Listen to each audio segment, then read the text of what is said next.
গুপ্ত আশ্রয় লাভের জন্য তুমি পরাৎপরের কাছে যেতে পারো। সুরক্ষার জন্য তুমি সর্বশক্তিমান ঈশ্বরের কাছে যেতে পারো।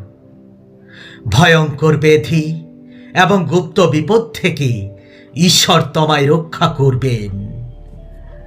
নিরাপত্তার জন্য তুমি ঈশ্বরের কাছে যেতে পারো, যেমন করে পাখি তার ডানা মেলে তার শাবকদের আগলে রাখে, তেমন করে ঈশ্বর তোমায় রক্ষা করবেন।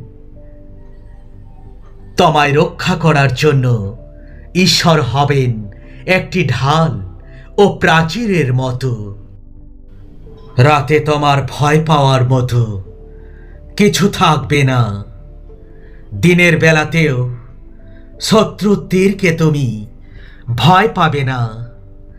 তুমি ঈশ্বরে আস্থা রাখো, কারণ পরাৎপরকে তুমি তোমার নিরাপদ আশ্রয়স্থল রূপে গ্রহণ করেছ। তোমার কোনো অমঙ্গল হবে না, তোমার বাড়িতে কোনো অসুখ থাকবে না। ঈশ্বর তার দূতদের আজ্ঞা দেবেন এবং তুমি যেখানেই যাবে তারা তোমায় রক্ষা করবে। যদি কোনো ব্যক্তি আমাকে ভালোবাসে এবং আমাকে বিশ্বাস করে, আমি তাকে রক্ষা করব। আমার অনুগামীরা যারা আমার নাম উপাসনা করে তাদের আমি রক্ষা করব। আমার অনুগামীরা সাহায্যের জন্য আমায় ডাকবে এবং আমি তাদের সাড়া দেব। যখন তারা সমস্যায় পড়বে তখন আমি ওদের সঙ্গে থাকব। আমি ওদের রক্ষা করব এবং সম্মান দেব। আমার অনুগামীদের আমি দীর্ঘ জীবন দেব। আমি ওদের রক্ষা করব। তোমরা নিজেদের পরিষ্কার পরিচ্ছন্ন করো, শুদ্ধ করো এবং মন্দ কাজগুলি করা বন্ধ করে দাও। আমি তোমাদের মন্দ কাজগুলি আর দেখতে চাই না। ভালো কাজ করতে শেখো, মানুষের সঙ্গে ভালো ব্যবহার করো, ন্যায় বিচারের অনুশীলন করো, অত্যাচারী অনিষ্টকারী লোকদের শাস্তি বিধান করো, অনাথ ছেলেদের পাশে দাঁড়াও, বিধবাদের সাহায্য করো। আমাকে মেনে চললে, আমার কথা শুনলে তোমরা এ দেশ থেকে অনেক ভালো ভালো জিনিস পাবে তোমরা। সেই ব্যক্তি যে প্রভুকে ভয় ও শ্রদ্ধা করে সে খুব সুখী হবে। সেই ব্যক্তি ঈশ্বরের আজ্ঞা পছন্দ করে। তার উত্তর পুরুষরা এই পৃথিবীতে মহৎ হবে। সৎ লোকদের উত্তর পুরুষেরা সত্যিকারের ধন্য হবে। সেই ব্যক্তির পরিবার প্রচণ্ড ধনী হবে এবং তার ধার্মিকতা চিরদিন বজায় থাকবে। সৎ লোকদের কাছে ঈশ্বর অন্ধকারে প্রতিভাত একটি আলোর মতো। ঈশ্বর দয়াময়, ক্ষমাশীল এবং ভালো। একজন ব্যক্তির পক্ষে দয়ালু এবং উদার হওয়া ভালো। একজন ব্যক্তির পক্ষে তার কর্মে সৎ থাকা ভালো। সেই ব্যক্তির কোনোদিন পতন হবে না। একজন ধার্মিক ব্যক্তিকে চিরদিন স্মরণ করা হবে।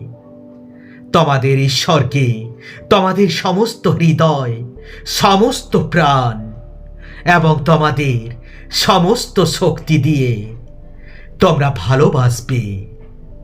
প্রভু তোমাদের উত্তম দ্রব্যে পরিপূর্ণ বাড়ি দেবেন।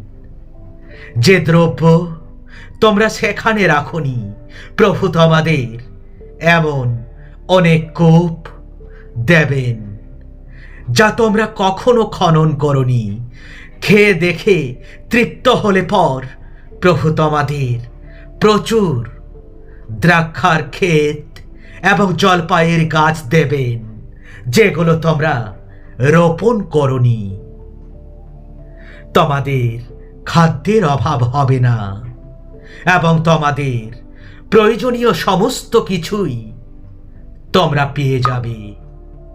তোমরা যা খেতে চাও তা পেয়ে তৃপ্ত হবে এবং সেই সুন্দর দেশটি তোমাদের দেবার জন্য তোমরা তোমাদের প্রভু ঈশ্বরের প্রশংসা করবে। সতর্ক হও, তোমাদের প্রভু ঈশ্বরকে তোমরা ভুলো না। আমি আজ তোমাদের যে আজ্ঞাবিধি এবং নিয়মসমূহ দিলাম, সেগুলো মেনে চলার ব্যাপারে তোমরা সতর্ক থাকবে। তাহলে তোমাদের খাওয়ার জন্য পর্যাপ্ত পরিমাণ খাবার থাকবে এবং তোমরা সুন্দর বাড়ি বানাবে এবং তাতে তোমরা বসবাস করবে। তোমাদের গরু, মেষ এবং ছাগলগুলো সংখ্যায় বাড়বে। তোমরা প্রচুর সোনা রূপো পাবে। সমস্ত কিছুই তোমরা প্রচুর পরিমাণে পাবে। যখন সেগুলো হয়, সেই সময় যাতে তোমরা অহংকারী না হও, সে ব্যাপারে তোমরা অবশ্যই সতর্ক থাকবে। তোমরা অবশ্যই তোমাদের ঈশ্বরকে ভুলবে না। তোমরা মনে মনেও বলো না, আমি আমার নিজের শক্তি এবং সামর্থ্যের দ্বারা এই সমস্ত সম্পদ পেয়েছিলাম। প্রভু তোমাদের ঈশ্বরকে স্মরণ করো, কারণ তিনি এই তোমাদের ওই সম্পদ লাভ করার জন্য শক্তি দিয়েছিলেন, যেন তোমাদের পূর্বপুরুষদের সঙ্গে তিনি যে চুক্তি করেছিলেন সেইটিকে রক্ষা করতে পারেন, ঠিক যেমন তিনি আজও করছেন। প্রভু তোমাদের ঈশ্বর প্রকৃতই তোমাদের কাছ থেকে কি আশা করেন?